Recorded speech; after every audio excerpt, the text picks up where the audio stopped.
नमस्कार। सबसे पहले तो नवरात्रि की आप सभी को हार्दिक शुभकामनाएं। उम्मीद करता हूं कि आप अपने घर पर हैं, सुरक्षित हैं। इस साल नवरात्रि में न तो गरबा खेलने की इजाज़त है, न ही मेले ठेले घूमने की अनुमति। लेकिन हम सबकी प्रिविलेज भरी इन तकलीफ़ों के बीच कुछ लोग ऐसे हैं जिन पर न तो सरकार की नज़र पड़ी, न ही अखबार की। आज आपको जिनसे मिलवाने जा रहा हूं, उनकी जीवन, पूरा जीवन निर्भर करता है इसी नवरात्रि के बीच बनी मूर्तियों पे। आज आपको मिलवाऊंगा उन मूर्तिकारों से जो अपना परिवार इन्हीं मूर्तियों की बिक्री के जरिए चलाते हैं। मेरा नाम है कालूदास। हम 12 साल उम्र से काम कर रहे हैं यही मट्टी लाइन में। मैट्रिक पास किए हैं, इंटर तक पढ़े थे, उसके बाद और करने की कोशिश किए थे लेकिन हुआ नहीं, यही लाइन में आ गया। मेरा कम से कम 30 साल हो गया यही लाइन में काम करते करते। जिस पोजीशन में इस साल हम लोग हम गुजरे हैं, मेरा इतना साल का एक्सपीरियंस होने का बाद भी हम लोग कभी भी ये चीज़ महसूस नहीं किया इस तरह का हमको चोट मिलेगा। या खैर ये तो होने को कोई टाल नहीं सकता। तो हम लोग बड़ा भाई से काम शुरू हुआ है, उसका पहले मूर्ति काम नहीं था। बड़ा भाई उस टाइम हम लोग का उम्र कितना था, 5-6 साल उम्र से जब बड़ा भाई काम कर रहा था, 6-7 साल, तब से बड़ा भाई के साथ जुड़ा हुआ। पढ़ते थे भी और पढ़ने के बाद घर में यहीं पर लगा हुआ रहते थे। छोटा उस टाइम तो काम नहीं करता था, डिबरी दिखाता था। उस टाइम लाइट नहीं था, बड़ा भाई काम करता था, हम लोग डिबरी दिखाते थे। लाइट, बिना लाइट से काम होता उस टाइम। वो 62 का बात बोल रहा, 62 का बात बोल रहा। मूर्ति काम में बहुत मेहनत है। काठम से लेके पुआल बांधना है, फिर उसको मट्टी उट्टी चढ़ा के सब कुछ काम करके करना पड़ता। बहुत कुछ काम है मूर्ति का, एक तरफ का काम नहीं है, लाइन बाई लाइन काम होता है सब। कितना महीना काम होता है ऐसे आम तौर पे? हम लोग का सीजन था दुर्गा, काली, ये बासंती और ये सरस्वती, ये 4-5 तो सीजन है। देखिए अप्रैल महीना से हम लोग काम करते हैं, इसीलिए कि पहले हम लोग को मट्टी कलेक्शन करना पड़ता है। गाड़ी में मट्टी गिराते हैं, गिराने के बाद कलकत्ता जाते हैं। कलकत्ता में उसका रंग, खड़ी मिट्टी लाना पड़ता है, गंगा मिट्टी बुक करना पड़ता है। हाँ, गंगा मिट्टी रस्सी उसी सब बुक करना पड़ता है।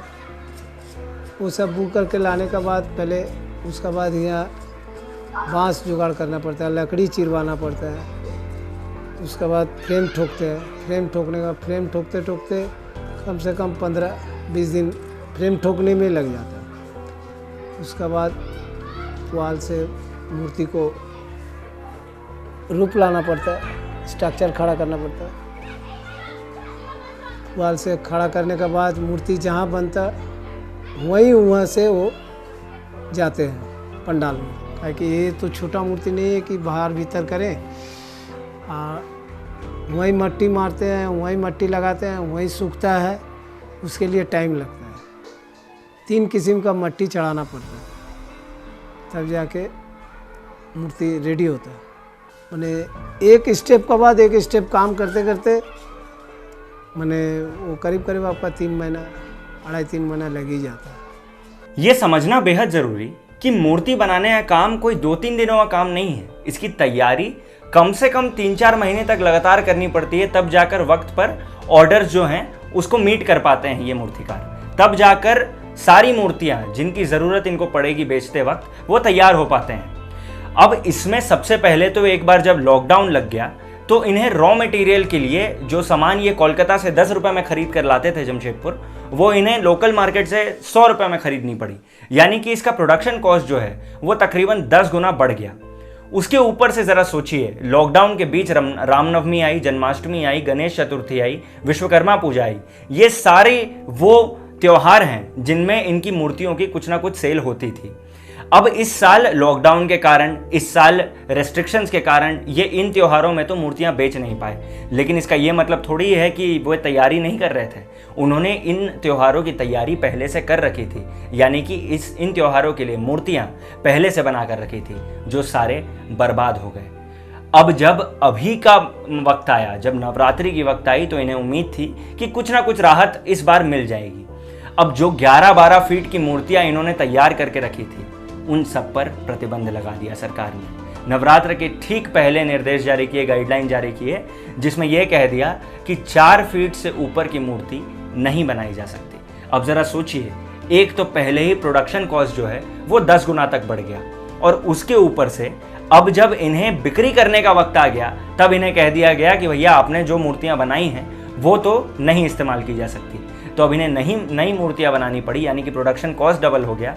और 4-4 फीट की मूर्तियां जिनके जो दाम होंगे वो 11-12 फीट की मूर्तियों के 1/4 होंगे, 1/4। यानी कि अगर एक 11-12 फीट की मूर्ति के दाम 70,000 से 1 लाख के बीच होते हैं तो इन 4 फीट की मूर्तियों के दाम 10,000 से 30,000 के बीच होंगे।